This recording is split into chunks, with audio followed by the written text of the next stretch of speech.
Mesdames, Messieurs, bonsoir et bienvenue aux informations que nous ouvrons par le calendrier d'audience du président de la République par intérim. Le professeur Diankouda Traoré a successivement reçu cet après-midi le capitaine Amadou Aya Sanogo, président du CNRDRE, le président du Haut Conseil des Maliens de l'extérieur et le président de l'Association malienne des droits de l'homme. Dey Sissoko. Le capitaine Amadou Aya Sanogo a été la première personnalité à être reçue par le président de la République. Une visite de courtoisie pour réaffirmer l'engagement de l'armée à servir la République. C'était d'abord une visite de courtoisie à son Excellence et ensuite lui témoigner de la disponibilité de son armée et ensuite lui rendre compte de l'état d'avancement bien sûr de tout ce qui est en train d'être effectué pour l'accomplissement des missions futures qu'il aura assignées à son armée. À la question de savoir s'il a échangé avec le président sur la formation du gouvernement, le capitaine Sanogo répond. Oh non, pas du tout, pas du tout. Je suis là, c'est vraiment pas d'ordre politique, c'était uniquement d'un président de la République à son armée. Le temps de changer de salle et le président de la République s'est entretenu avec le président du Haut Conseil des Maliens de l'extérieur et sa délégation. Le Haut Conseil des Maliens de l'extérieur venu faire part des préoccupations de nos compatriotes. Compte tenu du nombre important de la diaspora que nous représentons, souvent dans les débats, on est un peu mis à part, à côté. Alors ce n'est pas normal. Parce que vous savez, même les Maliens qui viennent sortir, qu'on appelle aujourd'hui réfugiés, vous savez, dans notre statut, dès qu'un Malien sort du territoire, il devient de facto Malien de l'extérieur. Il nous a vraiment garanti qu'il fera tout ce qui est son possible, mais en tenant compte aussi que c'est un président par intérim. Bon, il a des limites, mais l'essentiel est que vraiment il a pris en compte ce que nous exprimions. La troisième et dernière audience, qui s'est elle aussi déroulée dans une salle différente, a été celle accordée à l'Association malienne des droits de l'homme. L'AMDH se dit très préoccupée par la situation au Nord Mali et dément des rumeurs sur certaines pratiques qui se seraient produites au Nord. Nous sommes venus voir le président de la République pour parler de la situation du Nord du Mali, des graves violations de droits qui se passent au Nord. Nous avons aussi dit au président qu'il est temps que le Mali sorte de sa position pour expliquer le peuplement du Nord. Nous sommes venus voir le président de la République pour lui dire qu'effectivement, il est temps que le Mali sorte de sa position pour expliquer ce qui se passe réellement et qu'il n'y a jamais de milices qui soient créées pour aller violenter ou exercer quoi que ce soit sur les femmes tamashek. Nous avons aussi parlé de la transition. On a donné notre point de vue. On lui a dit comment il faut faire et que l'essentiel est que le Mali trouve un consensus pour sortir de cette crise. Le président de la République s'est engagé de son côté à prendre en compte toutes les préoccupations des différents invités. Audience à la primature, le bâtonnier de l'Ordre des avocats du Mali, accompagné des membres du Conseil, a été reçu cet après-midi par le Premier ministre Cheikh Modibo Diarra. Maître Isiaka Keita est venu féliciter le Premier ministre et lui notifier la solidarité de l'ensemble des avocats du Mali. Nous l'écoutons au micro de Fademba Keita. Toutes les félicitations du barreau pour le choix porté sur lui et nous lui avons exprimé également la solidarité de l'ensemble des avocats du Mali, la solidarité à l'endroit de la nation malienne. Nous avons tenu également à lui exprimer la solidarité des avocats du Mali, surtout à l'endroit des populations nord du pays qui sont aujourd'hui fortement éprouvées par rapport à la crise que nous savons. Nous savons que notre pays est divisé. Nous savons que les populations du Nord Mali connaissent des moments particulièrement difficiles. Nous avons tenu également à attirer l'attention de M. le Premier ministre sur des violations des libertés individuelles et collectives que nous avons connues ces derniers temps à Bamako. Ceci constitue pour nous, barreau, une source d'inquiétude. Nous avons reçu du M. le Premier ministre des assurances que ces libertés seront désormais respectées, que l'intégrité des personnes sera respectée et que le droit, seul le droit, va désormais triompher. Et nous lui avons surtout dit que le barreau se tenait non seulement à la disposition du gouvernement, mais à la disposition de l'ensemble de la nation malienne.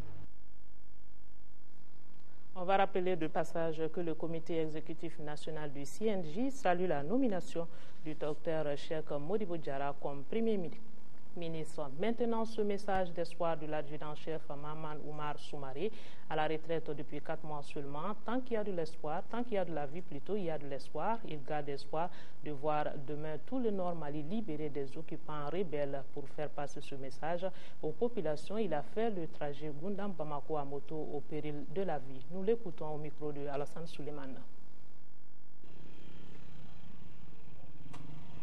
Au nom de l'ensemble des populations restantes au nord, au nom des populations de Goundam et à mon nom propre, nous vous remettons l'emblème national pour vous dire, quels qu'en soient les problèmes que nous subissons au nord, quelles qu'en soient les atrocités, nous resterons toujours maliens et nous allons mourir maliens.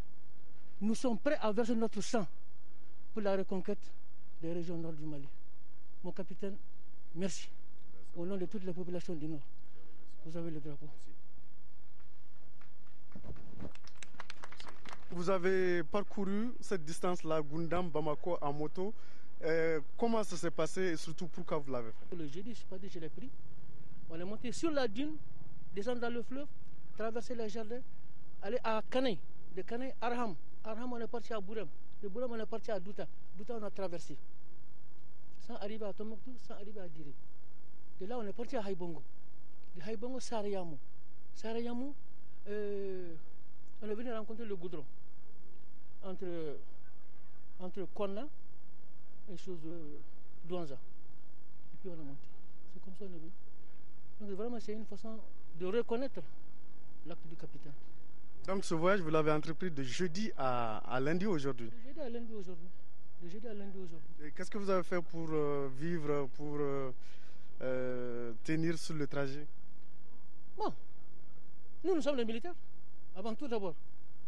Bien que je sois à la retraite, mais à présent, les qualités foncières du militaire restent. Donc il faut les utiliser sur le terrain. C'est comme ça que j'ai pu m'en sortir. En me débrouillant sur tout le trajet. C'est un message d'espoir, Et aux populations qui sont sur place ici à Bamako et Kati, je demande à tout un chacun vraiment de soutenir le capitaine. Parce que dites que nous ni dit que nous dans le binal. Voilà un citoyen engagé pour la paix. Situation au nord toujours avec cette conférence de presse du Conseil national des Chorfa du Mali à travers son bureau du district de Bamako. Un point de presse tenu ce matin même. Il s'agissait de voir comment instaurer l'entente et la concorde entre les forces vives de la nation afin de trouver une solution à la crise sociopolitique. Cela en maintenant des résolutions, en entamant plutôt des résolutions. Daouda Sidiki Diarra était présent, son compte rendu.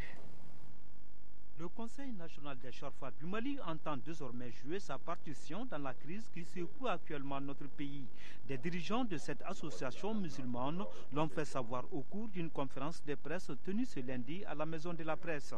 On a estimé qu'actuellement, il y a entre les différents acteurs qui provoquent la gestion du Mali, il y a un terrain entre eux, il n'y a pas une confiance entre eux par rapport à la situation actuelle.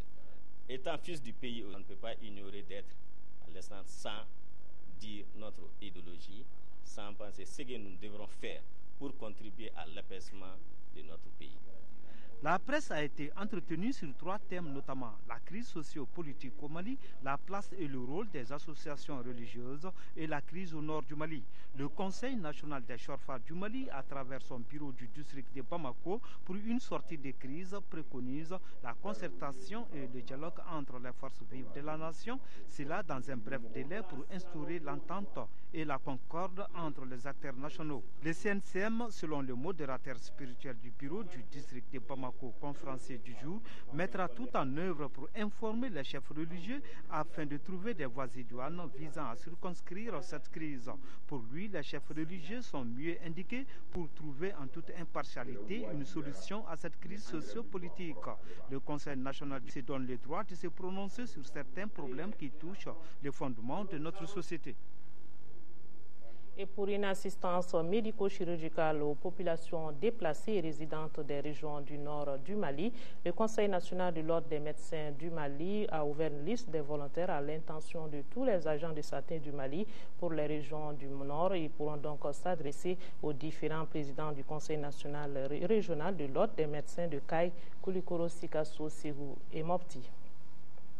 Une autre initiative pour le Nord, il s'agit des Journées du Nord et l'aide des SOFA de la République en collaboration avec le collectif Cri du Cœur. L'objectif essentiel de ces Journées du Nord est de booster l'élan de solidarité en faveur de ceux qui souffrent. Alpha Maïga pour les précisions. Tout de noir vêtu pour compatir à une douleur, celle que connaissent aujourd'hui les populations du Nord. Les SOFA de la République ont initié cette journée, une journée dédiée donc au Nord.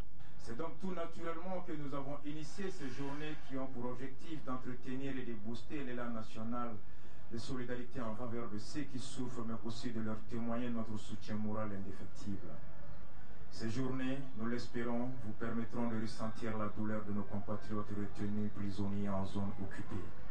Ces journées dédiées au Nord sont organisées en collaboration avec le collectif Cri du Cœur, une organisation de jeunes dont les différentes actions font tache d'huile. Par notre engagement, nous avons pu arriver à Gao et Tombouctou il y a 10 jours pour faire fonctionner l'hôpital de Gao, qui est aujourd'hui opérationnel, et apporter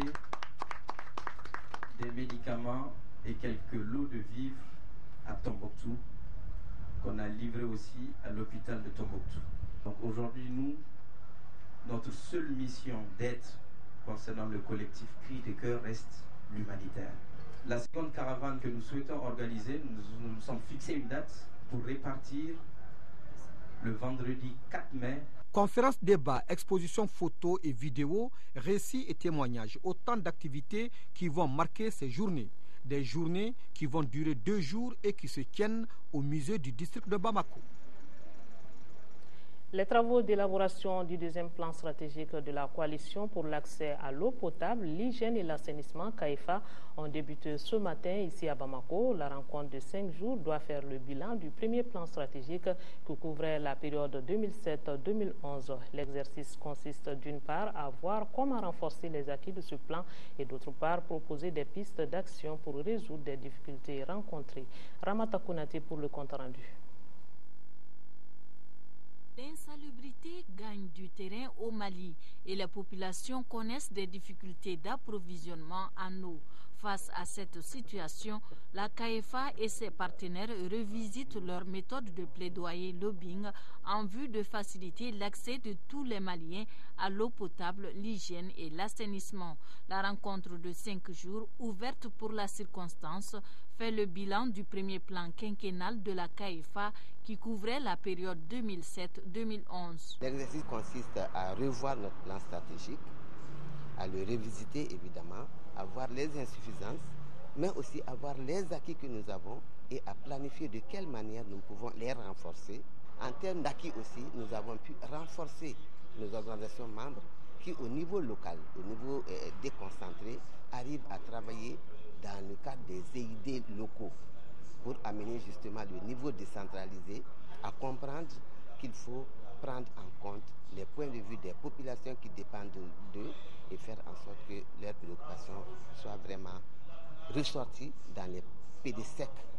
Comme difficulté majeure rencontrée par la CAEFA au cours des 5 dernières années, on peut citer la non-couverture du territoire national, difficulté à laquelle des remèdes seront proposés pendant cette rencontre pour l'élargissement des zones d'intervention. Les échanges devront permettre à ce regroupement d'organisations de la société civile de se doter d'un deuxième plan stratégique qui définira les orientations de la CAEFA pour les 5 années à venir.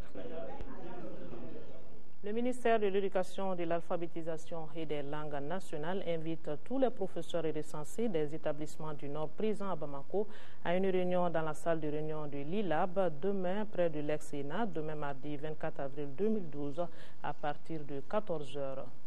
Le Mali célèbre aujourd'hui la Journée internationale du livre et du droit d'auteur. L'édition La Sahélienne a mis cette journée à profit pour organiser des conférences débats. Elles ont porté notamment sur la problématique de la lecture au Mali, la question du financement du livre. Il a été aussi question du rôle des écrivains dans la résolution de la crise malienne. Mohamed Diarra est allé voir. Pour la Journée internationale du livre et du droit d'auteur, l'édition La Sahélienne a décidé de tremper la plume dans la plaie, et cela à travers l'organisation de 3 panels. Le livre comme vecteur essentiel de l'éducation et de la culture, le rôle du bureau du droit d'auteur dans la protection des œuvres artistiques. Le 3e panel était relatif au rôle des écrivains dans la sortie de crise. Le constat qui se dégage des différents exposés est triste. Manque de soutien aux éditeurs, la faible fréquentation des librairies, bref, certains pensent même que la question du financement du livre est reléguée au second plan.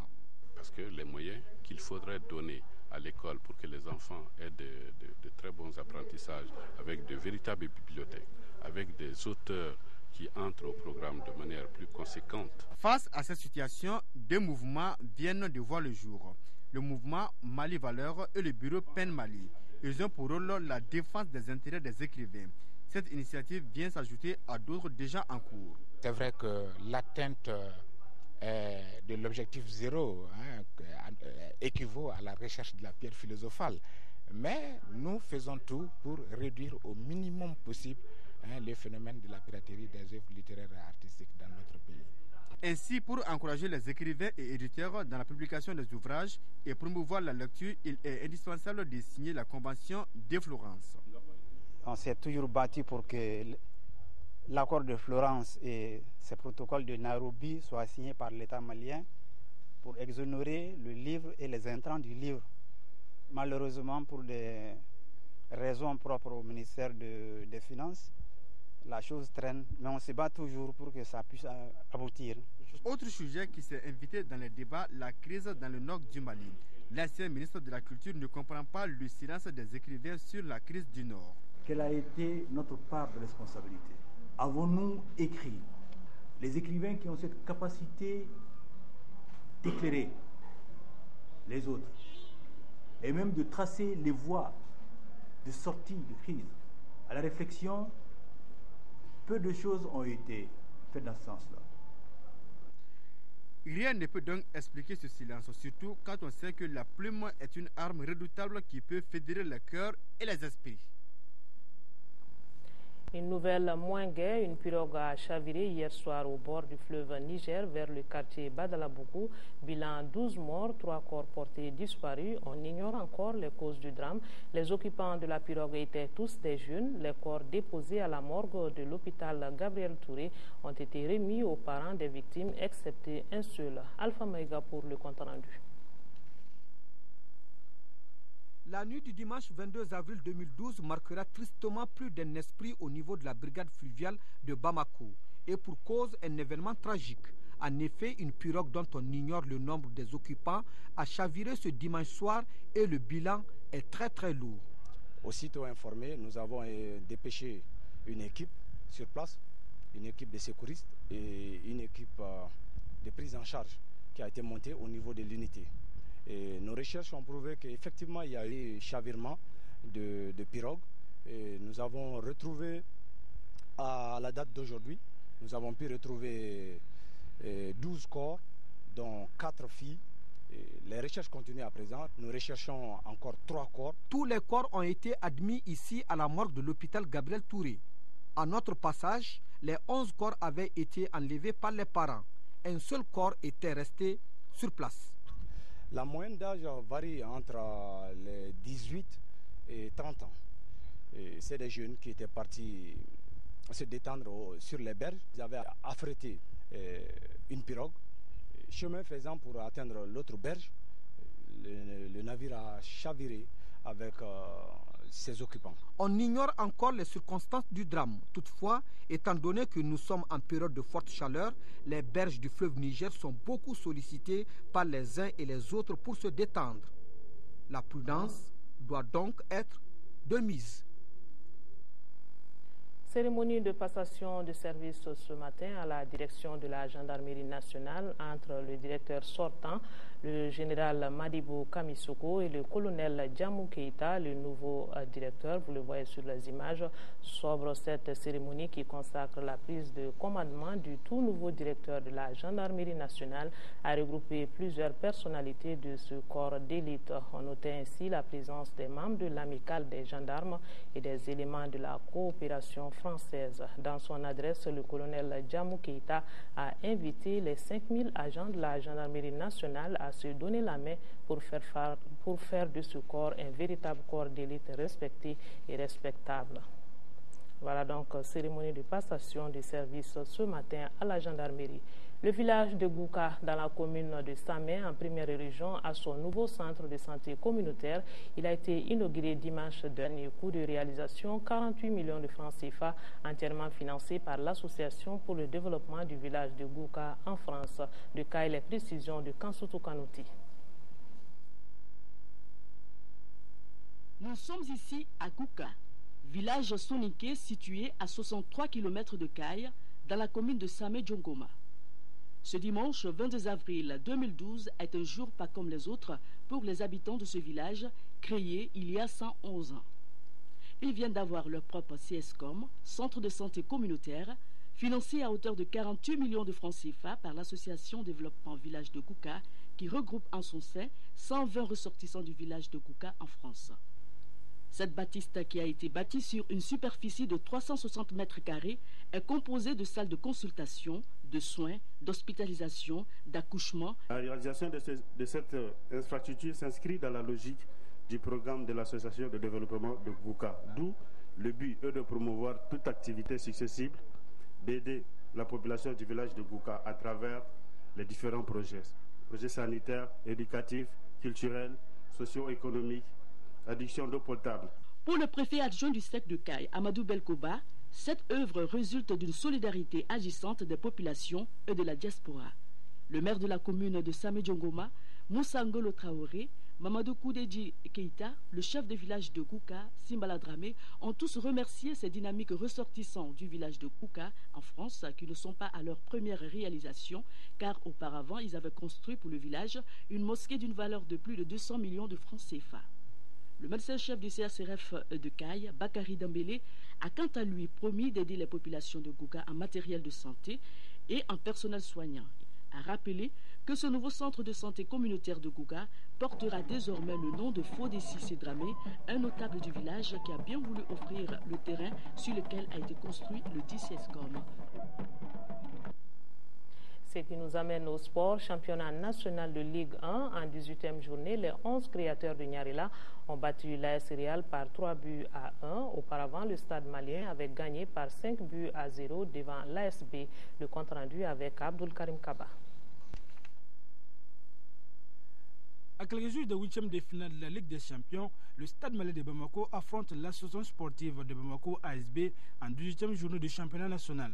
Au début de la rencontre, les deux formations se tiennent au milieu. Après 17 minutes de jeu, Adaman Djera du plat du pied gauche ouvre le score pour les Blancs. Score qui nous conduit à la pause. De retour des vestiaires, 53 secondes ont suffi au Stade malien de Bamako pour corser l'addition. Oumar Kida est l'auteur de ce but. Pratiquement, c'est dans cette deuxième période que tout s'est dessiné pour les sociétaires de Stotuba.